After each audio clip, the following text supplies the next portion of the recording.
ಓಂ ಸರ್ವವ್ಯಾಪ್ತ ಗುಣಾತೀತ ನಿರ್ವೀಕರ ನಿರಂಜನ ಪೂರ್ಣಬೋಧೋ ಚಿದಾನಂದ ತಸ್ಮೈ ಶ್ರೀ ಗುರವೇ ನಮಃ. ಓಂ ಬ್ರಹ್ಮಸ್ಪತಯೇ ನಮಃ. ಓಂ ಸಮಸ್ತ ತುಳಸಿ ವೀಕ್ಷಕರಿಗೆ ಶಿವಸ್ವಾಮಿ ಗುರುಜಿ ಅನಂತ ನಮಸ್ಕಾರಗಳು. ಸ್ನೇಹಿತರೆ, ತಮಗೆಲ್ಲರೂ ಕೂಡ ಗುರುವಾರದ ಶುಭೋದಯ. ಭಗವಂತ ನಿಮ್ಮೆಲ್ಲರಿಗೂ ಕೂಡ ಆಯುರಾರೋಗ್ಯ ಐಶ್ವರ್ಯಗಳನ್ನು ಕೊಟ್ಟು ಕಾಪಾಡಲಿ ಅಂತ ಬೇಡ್ಕೊಳ್ತಾ 12 ರಾಶಿಗಳ ಫಲವನ್ನು ತಿಳ್ಕೊಳ್ತಕ್ಕಂಥ ಸಮಯ. ಸ್ನೇಹಿತರೆ ನೋಡಿ, ಪ್ರತಿಯೊಬ್ಬರೂ ದೇವಸ್ಥಾನವನ್ನು ಭೇಟಿ ಮಾಡ್ತೀವಿ, ಹೌದಲ್ವೋ? ಭೇಟಿ ಮಾಡಬೇಕಾದಂಥ ಸಂದರ್ಭದಲ್ಲಿ ಕೆಲವರು ನಮಸ್ಕಾರಗಳನ್ನು, ಹಾಗೆ ಪಂಚ ನಮಸ್ಕಾರಗಳನ್ನು ಆಗ್ತಕ್ಕಂಥದ್ದು. ಮುಖ್ಯವಾಗಿ ಕೆಲವರು ದೀರ್ಘದಂಡವಾಗಿರ್ತಕ್ಕಂಥ ನಮಸ್ಕಾರಗಳನ್ನು ಹಾಕ್ತಾರೆ. ಅದನ್ನೇ ಸಾಷ್ಟಾಂಗ ನಮಸ್ಕಾರ ಅಂತ ಕರಿತೀವಿ. ಅಷ್ಟಾಂಗಗಳನ್ನು ನಾವು ಭೂಮಿಗೆ ತಾಗತರ ಮಾಡಿ ಆ ದೇವರಿಗೆ ನಮಸ್ಕಾರಗಳನ್ನು ಸಲ್ಲಿಸ್ತೇವೆ. ಇದರ ಅರ್ಥ, ನಮಸ್ಕಾರಗಳನ್ನು ಮಾಡ್ತಕ್ಕಂಥದ್ದು ಭಗವಂತನಿಗೆ ನಮ್ಮಲ್ಲಿರ್ತಕ್ಕಂಥ ಒಂದು ಈಗೋ ಅಥವಾ ಮತ್ತೊಂದು ಎಲ್ಲವನ್ನ ನಿನಗೆ ತ್ಯಾಗವನ್ನು ಮಾಡ್ತಾ ಇದ್ದೀನಪ್ಪ, ನಿನ್ನ ಪಾದಕ್ಕೆ ನಾನು ಶರಣಾಗಿದ್ದೇನೆ ಅಂತಕ್ಕಂಥದ್ದನ್ನು ಆ ಭಗವಂತನ ನಿವೇದ. ಕೆಲವರು ಮಂತ್ರ ಎಣ್ಣೆ ಮಾಡ್ತಾರೆ, ಕೆಲವರು ಮತ್ತೊಂದು ವಿಚಾರಗಳಲ್ಲಿ ಒಬ್ಬರು ಹಿಂಗೆ ಅಂದ್ಕೊಂಡು ಹೋಗ್ತಾರೆ. ಒಬ್ಬೊಬ್ಬ ಒಂದೊಂದು ರೀತಿಯಾದಂಥ ನಮಸ್ಕಾರಗಳಿದೆ. ಸಾಷ್ಟಾಂಗ ನಮಸ್ಕಾರ, ಹಾಗೆ ಹೀಗೆ ದೀರ್ಘದಂಡವಾಗಿರ್ತಕ್ಕಂಥ ನಮಸ್ಕಾರಗಳು, ಇವೆಲ್ಲವನ್ನು ನೋಡಿದ್ದೇವೆ. ಆದಷ್ಟು ಕೂಡ ಕೆಲವೊಂದು ಅವಾಯ್ಡ್ ಮಾಡಿ. ಹಿಂಗೆ ಅಂದ್ಕೊಳ್ಳೋದು, ಹಿಂಗನ್ನೋದು ಅದನ್ನು ಸ್ವಲ್ಪ ಕಡಿಮೆ ಮಾಡಿ. ಅದು ಅಷ್ಟೊಂದು ಉತ್ತಮವಲ್ಲ. ಅಫ್ಕೋರ್ಸ್ ನಮಸ್ಕಾರ ಮಾಡಬೇಕಾ, ಒಂದು ಮಾನಸಿಕ ಹಂಗೆ ತಾವು ಹೃದಯದ ಹತ್ರ ಇಟ್ಕೊಂಡಾದರೂ ಕೂಡ ತಾವು ತಮ್ಮ ಗ್ರ್ಯಾಟಿಟ್ಯೂಡನ್ನು ಭಗವಂತನಿಗೆ ತಲುಪಿಸಿ. ನೋಡಿ, ಎಕ್ಸ್ಪೆಷಲಿ ಈ ಸಾಷ್ಟಾಂಗ ನಮಸ್ಕಾರವನ್ನು ಮಾಡೋದ್ರಿಂದ ಯಾವ ಒಂದು ಫಲಗಳು ಲಭ್ಯವಾಗುತ್ತೆ? ಯಾಕೆ ಸಾಷ್ಟಾಂಗ ನಮಸ್ಕಾರ ಅಷ್ಟೊಂದು ಪ್ರಶಸ್ತವಾಗಿರ್ತಕ್ಕಂಥದ್ದು ಕೊಡುತ್ತೆ? ದೇವಸ್ಥಾನದ ಯಾವ ಭಾಗದಲ್ಲಿ ಇದನ್ನು ಎಕ್ಸ್ಪೆಷಲಿ ಮಾಡಬೇಕು ಅನ್ನೋದು ನಮಗೆ ತಿಳ್ಕೋಬೇಕು. ಹಾಗೆ ಕೆಲವೊಂದು ವಿಚಾರಗಳು ಅಂದರೆ ಕೆಲವೊಬ್ಬೊಬ್ಬರು ಹೇಳ್ತಾ ಇರತಕ್ಕಂಥದ್ದು, ಕೆಲವೊಬ್ಬರಲ್ಲಿ ಸ್ತ್ರೀಯರು ಸಾಷ್ಟಾಂಗ ನಮಸ್ಕಾರವನ್ನು ಮಾಡಬಾರದು ಅಂತ ಕೆಲವರು ಹೇಳ್ತಾರೆ.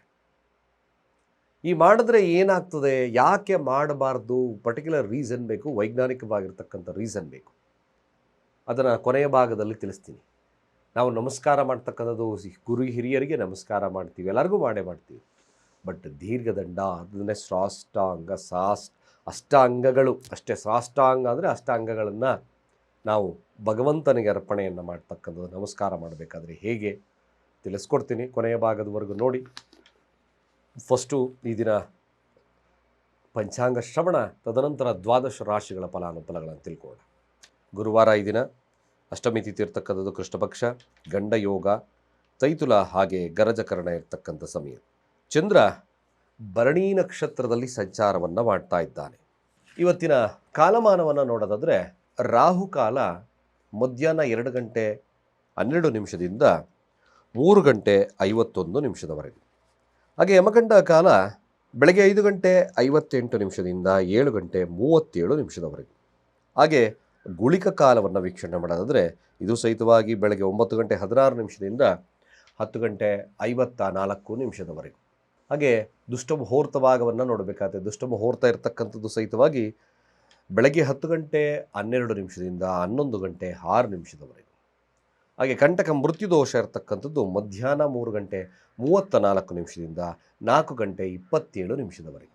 ಸ್ನೇಹಿತರೆ, ಚಂದ್ರ ಭರಣಿ ನಕ್ಷತ್ರದಲ್ಲಿ ಸಂಚಾರವನ್ನು ಮಾಡ್ತಾ ಇದ್ದಾನೆ. ಹಾಗಾಗಿ 12 ರಾಶಿಗಳ ಈ ದಿನದ ಫಲಾನುಫಲಗಳು ಹೇಗೆ ತಿಳ್ಕೊಳ್ಳೋಣ. ಮೊದಲು ಮೇಷರಾಶಿಯವರ ಫಲಾಫಲ ನೋಡಿ. ಮೇಷರಾಶಿಯವರು ಎಕ್ಸ್ಪೆಷಲಿ ಹಣ ಮತ್ತು ದಾಂಪತ್ಯದ ವಿಚಾರ, ಬಿಸ್ನೆಸ್ ವಿಚಾರದಲ್ಲಿ ಸ್ವಲ್ಪ ಎಚ್ಚರಿಕೆಯನ್ನು ವಹಿಸ್ಕೊಳ್ತಕ್ಕಂಥದ್ದು ಅಗತ್ಯವಾಗಿದೆ. ನೀವು ಇದರಿಂದ ಸ್ವಲ್ಪ ಮಟ್ಟಿಗೆ ಈ ಒಂದು 3 ಕ್ಷೇತ್ರಗಳಲ್ಲಿ ಸ್ವಲ್ಪ ವೇದನೆಗಳನ್ನು ಪಡ್ತಕ್ಕಂಥ ಸಾಧ್ಯತೆಗಳನ್ನು ತೋರಿಸುತ್ತೆ. ಹಾಗೆ ಕ್ಲ್ಯಾಶಸ್ಸನ್ನು ಮಾತಿಗೆ ಮಾತು ಸೇರಿಸೋದನ್ನು ಕಡಿಮೆ ಮಾಡಿ.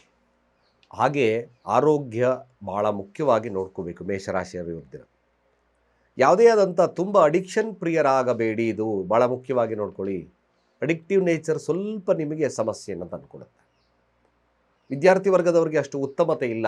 ಒಂದು ಮೇಷ ರಾಶಿಯಲ್ಲಿರ್ತಕ್ಕಂಥವ್ರಿಗೆ ಒಂದು ಸಾಧಾರಣವಾಗಿರ್ತಕ್ಕಂಥ ದಿನವಾಗ್ತದೆ. ಯಾವುದೇ ಲಿಟಿಗೇಷನ್ಸನ್ನು ಮಾಡ್ಕೋಬೇಡಿ, ಇದನ್ನು ಭಾಳ ಮುಖ್ಯವಾಗಿ ನೋಡ್ಕೊಳ್ಳಿ.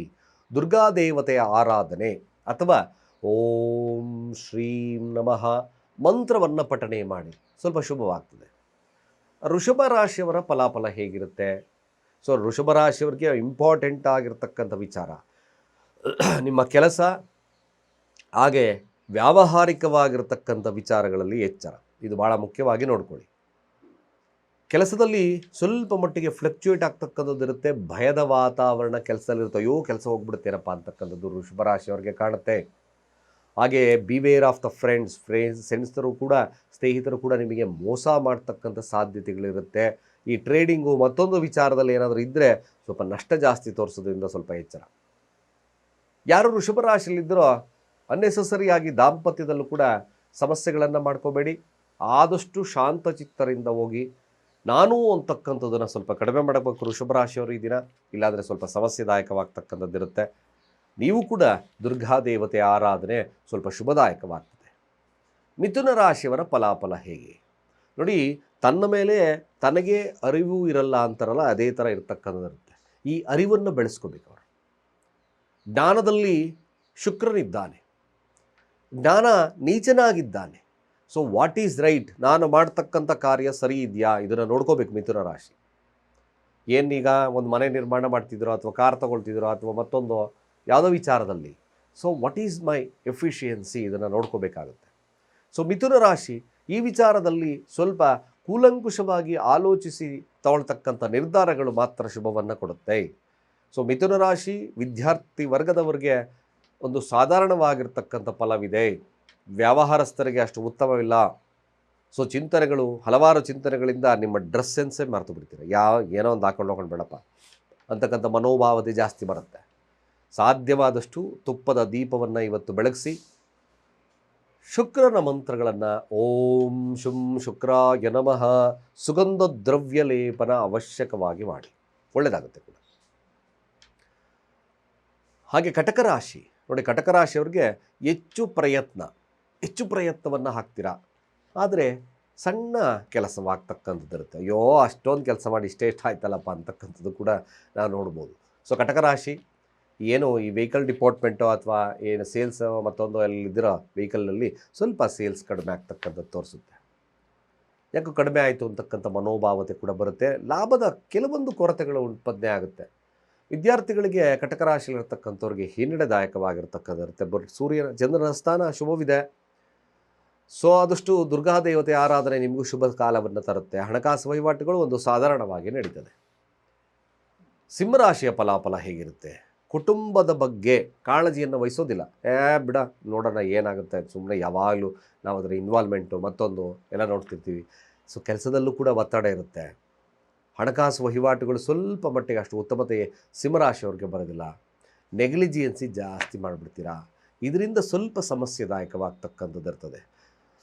ಹಾಗೆ ವಿದ್ಯಾರ್ಥಿ ವರ್ಗದವ್ರಿಗೆ, ಬಿಸ್ನೆಸ್ ಮ್ಯಾನ್ಗಳಿಗೆ ಅಷ್ಟು ಉತ್ತಮವಾಗಿರ್ತಕ್ಕಂಥ ದಿನವಲ್ಲ. ಸೊ ಕನ್ಯಾ ರಾಶಿ ಸಾಧ್ಯವಾದಷ್ಟು ಕೂಡ ತಮ್ಮ ಫ್ಯಾಮಿಲಿ ಅಥವಾ ಹಣಕಾಸಿನ ಬಗ್ಗೆ ಎಚ್ಚರವನ್ನು ವಹಿಸ್ಕೋಬೇಕು. ಸಿಂಹರಾಶಿಯವರು ಸಾಧ್ಯವಾದಷ್ಟು ಕೂಡ ನೀವು ಕೂಡ ದುರ್ಗಾ ಅಷ್ಟೋತ್ತರ, ದುರ್ಗಾ ಕವಚ ಮಂತ್ರಗಳನ್ನು ಹೇಳ್ಕೊಳ್ಳಿ, ಖಂಡಿತವಾಗಿ ಶುಭವಾಗ್ತದೆ. ಕನ್ಯಾ ರಾಶಿಯವರ ಫಲಾಫಲ ಹೇಗಿರುತ್ತೆ ನೋಡಿ. ಕನ್ಯಾ ರಾಶಿಯವರಿಗೆ ಹೆಚ್ಚಿನ ವಿಚಾರಗಳಿಗೆ ಬಂದಾಗ ಅಧಿಕವಾಗಿರ್ತಕ್ಕಂಥ ಕೋಪ, ಅಧಿಕವಾಗಿರ್ತಕ್ಕಂಥ ಕೆಟ್ಟ ಆಲೋಚನೆಗಳು, ಹಣಕಾಸಿನ ವಿಚಾರ, ಸ್ವಲ್ಪ ಶತ್ರುಬಾಧೆ ಇವೆಲ್ಲ ಕಾಡ್ತಕ್ಕಂಥ ಸಾಧ್ಯತೆ ಈ ಕನ್ಯಾ ರಾಶಿಯವ್ರಿಗೆ ತೋರಿಸುತ್ತೆ. ಸೊ ಕನ್ಯಾ ರಾಶಿಯವರು ಉತ್ತಮವಾಗಿರ್ತಕ್ಕಂಥ ಆಲೋಚನೆ, ಕೋಪವನ್ನು ಕಡಿಮೆ ಮಾಡಿಕೊಂಡ್ರೆ ಚೆನ್ನಾಗಿರುತ್ತೆ. ಕೆಲವೊಂದು ಸಹಾಯ ಹಸ್ತದ ಕೊರತೆ ಕಡಿಮೆ ಆಗ್ತಕ್ಕಂಥದ್ದು ಈ ದಿನ ತೋರಿಸುತ್ತೆ. ಹಣಕಾಸು ವಹಿವಾಟುಗಳು ಕೂಡ ಸಾಧಾರಣವಾಗಿರ್ತಕ್ಕಂಥದ್ದಿರುತ್ತೆ. ವ್ಯಾಪಾರ ವಹಿವಾಟುಗಳು ಕೂಡ ಸಾಧಾರಣವಾಗಿರ್ತಕ್ಕಂಥದ್ದಿರುತ್ತೆ. ತಾವು ಕೂಡ ಸಾಧ್ಯವಾದಷ್ಟು ಕೂಡ ಶಿವನ ಆರಾಧನೆಯನ್ನು ಮಾಡ್ಕೊಳ್ಳಿ, ಸ್ವಲ್ಪ ಶುಭದಾಯಕವಾಗ್ತದೆ, ಒಳ್ಳೆಯದು ಕೂಡ ಆಗುತ್ತೆ. ಹಾಗೆ ತುಲಾರಾಶಿಯವರ ಫಲಾಫಲ ಹೇಗಿರುತ್ತೆ? ನಿಜವಾಗಲೂ ತುಲಾರಾಶಿಯವರು ದಾಂಪತ್ಯದ ವಿಚಾರ, ಕೆಲಸದ ವಿಚಾರ, ಹಣಕಾಸಿನ ವಿಚಾರದಲ್ಲಿ ಸ್ವಲ್ಪ ಎಚ್ಚರ. ಖರ್ಚುಗಳು ಜಾಸ್ತಿ ಆಗ್ಬೋದು ಅಥವಾ ಆರೋಗ್ಯದಲ್ಲಿ ಸಮಸ್ಯೆ ಬರ್ಬೋದು. ನಷ್ಟ ಇರ್ತಕ್ಕಂಥ ದಿನ. ತಮ್ಮ ವಸ್ತುಗಳ ಮೇಲೆ ಸ್ವಲ್ಪ ಜಾಗರೂಕರಾಗಿರ್ತಕ್ಕಂಥದ್ದು ಮುಖ್ಯ. ಎಕ್ಸ್ಪೆಷಲಿ ತುಲಾರಾಶಿ. ವಿದ್ಯಾರ್ಥಿಗಳು, ಬಿಸ್ನೆಸ್ಸೋ ಮತ್ತೊಂದು ಯಾರೇ ಆಗಿರ್ಬೋದು, ಮನೆಯಿಂದ ಹೋಗ್ತಾ ಇದ್ದೀನಿಂದ ಅಥವಾ ಮನೆಯಲ್ಲೇ ಇರ್ತೀರಂದ್ರೂ ಕೂಡ ಇರುವೆಗೆ ಸಕ್ಕರೆಯನ್ನು ಹಾಕಿ ಪ್ರಾರ್ಥನೆಯನ್ನು ಮಾಡಿ ಓಂ ಶ್ರೀಂ ಕ್ಲೀಂ ಮಹಾಲಕ್ಷ್ಮೀ ನಮಃ ಈ ಮಂತ್ರವನ್ನು 108 ಬಾರಿ ಹೇಳಿ. ಸ್ವಲ್ಪ ಲಕ್ಷ್ಮಿಯ ದೇವಸ್ಥಾನ ಸನ್ನಿಧಾನವನ್ನು ಭೇಟಿ ಮಾಡಿ, ಸ್ವಲ್ಪ ಶುಭದಾಯಕವಾಗುತ್ತೆ, ಒಳ್ಳೆಯದಾಗುತ್ತೆ ಕೂಡ. ವೃಶ್ಚಿಕ ರಾಶಿಯವರ ಫಲಾಫಲ ಹೇಗೆ ನೋಡಿ. ವೃಶ್ಚಿಕ ರಾಶಿಯವರಿಗೆ ಸ್ವಲ್ಪ ವ್ಯಾಪಾರ ವಹಿವಾಟುಗಳು ತಕ್ಕ ಮಟ್ಟಿಗೆ ಚೆನ್ನಾಗಿ ನಡೀತದೆ. ಅಧಿಕವಾಗಿರ್ತಕ್ಕಂಥ ಲಾಭವಲ್ಲದಿದ್ದರೂ ಒಂದು ಸ್ಮಾಲ್ ಆಗಿ ಗುಡ್ಡಾಗ್ತದೆ. ಬಟ್ ದಾಂಪತ್ಯ ಸ್ವಲ್ಪ ಈ ಸಣ್ಣ ಪುಟ್ಟ ಕ್ಲ್ಯಾಶಸ್ಸಿಂದ ದಾಂಪತ್ಯದಲ್ಲಿ ಸಮಸ್ಯೆ ಬರುತ್ತೆ. ಸೊ ವಿದ್ಯಾರ್ಥಿ ವರ್ಗದವ್ರಿಗೆ ಒಂದು ಸಾಧಾರಣವಾಗಿರ್ತಕ್ಕಂಥ ದಿನವಾಗುತ್ತೆ. ಸ್ವಲ್ಪ ಲೇಸಿನೆಸ್ ಕಾಡುತ್ತೆ, ಆದರೂ ಕೂಡ ಒಂದು ಆವರೇಜ್ ಆಗಿರ್ತಕ್ಕಂಥ ವಿಚಾರ. ತುಲಾರಾಶಿ ವಿದ್ಯಾರ್ಥಿಗಳಿಗೆ ಆರೋಗ್ಯದ ವಿಚಾರದಲ್ಲಿ ಸ್ವಲ್ಪ ಕಾಳಜಿಯನ್ನು ವಹಿಸ್ತಕ್ಕಂಥದ್ದು ಮುಖ್ಯ. ನೀವು ಕೂಡ ದುರ್ಗಾ ದೇವತೆ ಆರಾಧನೆ ಅಥವಾ ಶ್ರೀ ಸೂಕ್ತವನ್ನು ಪಠನೆಯನ್ನು ಮಾಡಿ ದಿನ ಸ್ವಲ್ಪ ಶುಭದಾಯಕವಾಗುತ್ತೆ, ಒಳ್ಳೆಯದು ಕೂಡ ಆಗುತ್ತೆ. ಸೊ ಧನುರಾಶಿಯವರ ಫಲಾಫಲ ಹೇಗಿರುತ್ತೆ? ಹೆಚ್ಚು ಕೆಲಸ ಕಡಿಮೆ ಲಾಭ. ಯಾವುದೋ ಕೆಲಸಕ್ಕೆ ಯಾರನ್ನ ಕೂಡಿಸ್ದಂಗೆ ಆಯ್ತು, ನಾನು ಕೆಲಸ ಮಾಡಿದೆ ಅವ್ರ ಹೆಸರು ಬಂತು ಅಂತಕ್ಕಂಥದ್ದು ಈ ದಿನ ನಡೆಯುತ್ತೆ. ಸೊ ಧನುರಾಶಿಯವರು ಸಾಧ್ಯವಾದಷ್ಟು ಆ ಥರದ ಸಮಸ್ಯೆಗಳು ಬಂದರೆ ಕಾಮ್ ಆ್ಯಂಡ್ ಕ್ವೈಟ್ ಆಗಿರಿ, ತೊಂದರೆ ಇಲ್ಲ, ಏನು ತೊಂದರೆ ಇಲ್ಲ, ನಥಿಂಗ್ ಟು ವರಿ. ಯಾಕೆಂದರೆ ಗುರು ಕೂಡ ಅಸ್ತಂಗತನಾಗಿದ್ದಾನೆ, ಗುರು ಬಲ ಇಲ್ಲ. ಯಾವುದೋ ಕೆಲಸ ನಾನು ಕೆಲಸ ಮಾಡಿದೆ ಅವ್ರಿಗೆ ಯಾರಿಗೋ ಹೆಸರು ಕೀರ್ತಿ ಬಂತು, ಇದೇ ಥರ ಇರ್ತಕ್ಕಂಥದ್ದು ಇರುತ್ತೆ. ಬಟ್ ಬೇರೆ ವಿಚಾರ ಧನುರಾಶಿಯವರಿಗೆ ಕೋರ್ಟ್ ಕಚೇರಿ ವಿಚಾರದಲ್ಲಿ ಸ್ವಲ್ಪ ಲಾಭದಾಯಕವಾಗಿರ್ತಕ್ಕಂಥ ವಿಚಾರಗಳು. ರಾಜಕೀಯವಾಗಿರ್ತಕ್ಕಂಥ ವಿಚಾರಗಳಲ್ಲಿ ಸ್ವಲ್ಪ ಮಟ್ಟಿಗೆ ಹಿನ್ನಡೆ ಆಗ್ತಕ್ಕಂಥದ್ದು ಧನುರಾಶಿಯವರು ತೋರಿಸುತ್ತೆ. ವಿದ್ಯಾರ್ಥಿ ವರ್ಗದವರಿಗೆ ಒಂದು ಸಾಧಾರಣವಾಗಿರ್ತಕ್ಕಂಥ ಫಲ, ವ್ಯವಹಾರಸ್ಥರಿಗೂ ಕೂಡ ಒಂದು ಸಾಧಾರಣವಾಗಿರುತ್ತೆ. ಶಿವನ ಮಂತ್ರಗಳನ್ನು ಹೇಳಿ ಸ್ವಲ್ಪ ಶುಭವಾಗ್ತದೆ. ಹಾಗೆ ಮಕರ ರಾಶಿಯವರ ಫಲಾಫಲ ಹೇಗೆ ನೋಡಿ. ಮಕರ ರಾಶಿಯವ್ರಿಗೆ ಯೂಶಲಿ ಸ್ವಲ್ಪ ಸೋಂಬೇರಿತನ ಕಾಡುತ್ತೆ, ಕೆಲಸ ಬದಲಾವಣೆ ಮಾಡ್ಕೋಬೇಕು ಅಂತಕ್ಕಂಥ ಮನಸ್ಥಿತಿ ಬರುತ್ತೆ. ಹಾಗೆ ಕೆಲಸದಲ್ಲೂ ಕೂಡ ಸ್ವಲ್ಪ ಫ್ಲಕ್ಚುಯೇಟ್ ಆಗ್ತಕ್ಕಂಥ ಸನ್ನಿವೇಶ ಬರುತ್ತೆ. ಎದುರೋದು ಬೇಡ, ಸಾಧ್ಯವಾದಷ್ಟು ಕೂಡ ದುರ್ಗಾ ಮಂತ್ರಗಳನ್ನು ಹೇಳ್ಕೊಳ್ಳಿ. ಕೆಲವೊಂದು ಬಾರಿ ಸುಳ್ಳು ಹೇಳ್ತಕ್ಕಂಥ ಸನ್ನಿವೇಶಗಳು ಕೂಡ ಮಕರ ರಾಶಿಯವ್ರಿಗೆ ನಿರ್ಮಾಣವಾಗುತ್ತೆ. ಪ್ರೀತಿ ಪಾತ್ರರು ಸ್ವಲ್ಪ ಮೋಸ ಮಾಡ್ತಕ್ಕಂಥ ಸನ್ನಿವೇಶ ಮಕರ ರಾಶಿಯವ್ರಿಗಿದೆ, ಇದರ ಬಗ್ಗೆ ಎಚ್ಚರವಾಗಿದೆ. ಹಣಕಾಸಾಗಿರ್ಬೋದು, ಪ್ರೀತಿಯ ವಿಚಾರ ಆಗಿರ್ಬೋದು, ಸ್ವಲ್ಪ ಹಿನ್ನಡೆ ಆಗುತ್ತೆ. ವಿದ್ಯಾರ್ಥಿಗಳು ಕೂಡ ಅಷ್ಟು ಉತ್ತಮವಾಗಿರ್ತಕ್ಕಂಥ ದಿನವಲ್ಲ. ಬಿಸ್ನೆಸ್ ಒಂದು ಸಾಧಾರಣವಾಗಿ ನಡೀತಕ್ಕಂಥದ್ದು ಇರ್ತದೆ. ಹಾಗೆ ಕುಂಭರಾಶಿಯ ಫಲ, ಎಕ್ಸ್ಪೆಷಲಿ ಕುಂಭರಾಶಿಯವರು ವಾಹನಾದಿಗಳು ಖರ್ಚುಗಳು ಜಾಸ್ತಿ ಬರ್ಬೋದು, ಅಥವಾ ಮನೆಯಲ್ಲಿ ಕೆಲವೊಂದು ನೆಮ್ಮದಿಗಳು ಕಡಿಮೆ ಆಗ್ಬೋದು. ಸಂಗಾತಿ ನಿಮ್ಮ ಅನುಮಾನ ದೃಷ್ಟಿಯಲ್ಲಿ ನೋಡ್ತಕ್ಕಂಥ ಸಾಧ್ಯತೆಗಳು ಬರುತ್ತೆ. ನಿಮ್ಮನ್ನು ಕೈಡಿತಕ್ಕಂಥ ವ್ಯಕ್ತಿ ಸ್ವಲ್ಪ ಮೋಸ ಮಾಡ್ತಕ್ಕಂಥ ಸನ್ನಿವೇಶಗಳು ನಿರ್ಮಾಣವಾಗ್ತದೆ, ಸ್ವಲ್ಪ ಎಚ್ಚರ. ಸಾಧ್ಯವಾದಷ್ಟು ಎಚ್ಚರಿಕೆಯಿಂದ ಈ ದಿನ ಇರಿ. ವಿದ್ಯಾರ್ಥಿಗಳಾಗಿರ್ಬೋದು, ಬಿಸ್ನೆಸ್ ಮನ್ಗಳಾಗಿರೋದು, ಹಾಗೆ ಆರೋಗ್ಯದಲ್ಲಾಗಿರ್ಬೋದು, ಸ್ವಲ್ಪ ಎಚ್ಚರ. ಓಂ ಶ್ರೀಂ ನಮಃ ಮಂತ್ರವನ್ನು ಹೇಳಿ ಕೊಂಚ ರಿಲೀಫ್ ಸಿಗುತ್ತೆ, ಒಳ್ಳೆಯದಾಗುತ್ತೆ ಕೂಡ. ಮೀನರಾಶಿಯವರ ಫಲಾಫಲ ಹೇಗಿರುತ್ತೆ?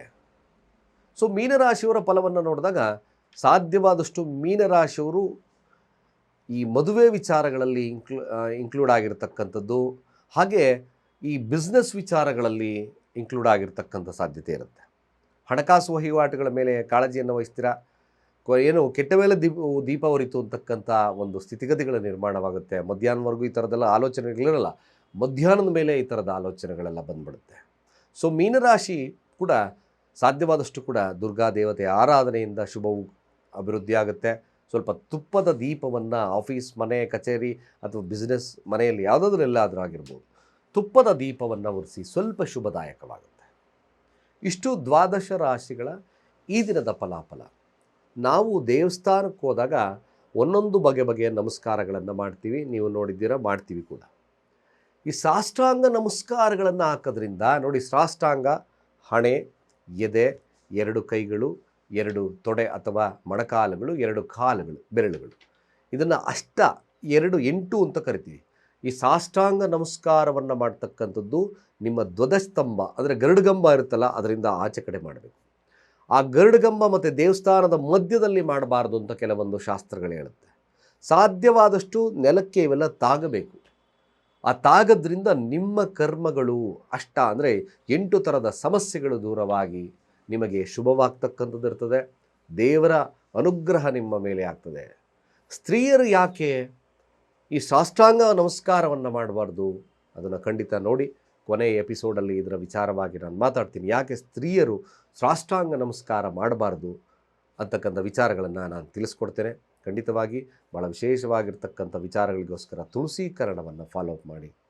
8105026724 ಈ ನಂಬರ್ಗೆ ಡಯಲ್ ಮಾಡಿ. ನಿಮ್ಮ ಯಾವುದೇ ಕ್ವಶನ್ಸ್ ಇದ್ದರೂ ಕೂಡ ನಾನು ನಿಮಗೆ ತಿಳಿಸ್ಕೊಡ್ತೇನೆ. ಜ್ಯೋತಿಷ್ಯದ ಪ್ರಕಾರ, ವಾಸ್ತುವಿನ ಪ್ರಕಾರ, ನ್ಯೂಮರಾಲಜಿ ಪ್ರಕಾರ, ಜೆಮ್ ಸ್ಟೋನ್ಸು, ಯಾವುದೇ ಒಂದು ವಿಚಾರದಲ್ಲಿ ನಿಮಗೆ ವಿಶೇಷವಾಗಿರತಕ್ಕಂಥ ಮಾಹಿತಿ ನಾನು ಕೊಡ್ತೇನೆ. ಸ್ನೇಹಿತರೆ ನೋಡಿ, ವ್ಯಾಪಾರದಲ್ಲಿ ಜನಾಕರ್ಷಣೆ ಬಹಳ ಮುಖ್ಯ. ಹಾಗೆಯೇ ವ್ಯಾಪಾರದ ತತ್ವನೂ ಭಾಳ ಮುಖ್ಯ. ವ್ಯಾಪಾರ ವೃದ್ಧಿ ಆಗಬೇಕು ಅಂದರೆ ಬುಧನ ತತ್ವ ಬೇಕು.